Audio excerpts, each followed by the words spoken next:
They say a certain thing.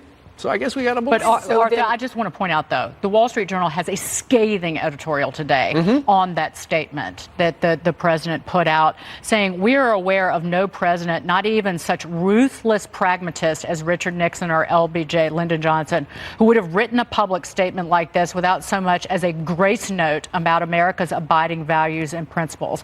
From Mr. Trump's point of view, U.S. interests in the Middle East can be reduced to arms sales, oil, and Iran. That is crass. No other word suffices. This is why people actually, I mean, the killing aside, this sort of frank, honest talk, no diplomatic cover for what's really behind the words. This is what people like about Donald Trump. He's actually saying what has always been the case. Listen, this was a brutal killing. Guess what? These people in Saudi Arabia brutally kill people all the time. They stone women. They cut off the arms of kids who steal bread. They behead people. I mean, this is a brutal part of the world, and we have to make some really difficult choices.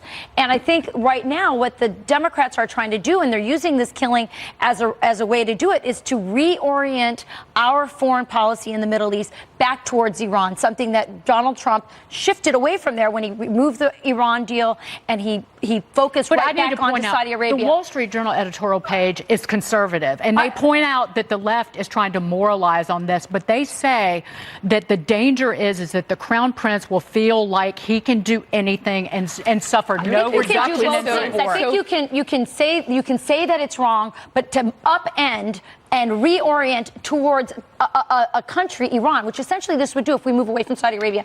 We move towards Iran, a country that says they want death to America. Arthur.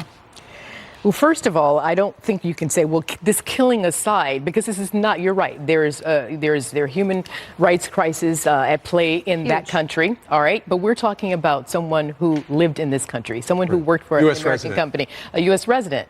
OK, that's valid. Who was part of the Muslim Brotherhood and had issues with the government, though. I'm sorry. Go ahead. I'm done. No, good. No, it's okay. Well, but finish your thought. I'm putting my rear view, putting it in reverse. I'm backing out of this one. The point is the U.S. deals with these theocratic monarchs that we have shared interests in, not necessarily shared values in. And although we have had many, many presidents posturing when it comes to human rights and activism, not a lot of action has been made. But President Trump always gets himself under the microscope because he's on Twitter, and Lyndon B. Johnson wasn't on Twitter. And, you know, he isn't the most eloquent in some of the things that he says, but he's transparent, and he is telling people, I don't agree with this.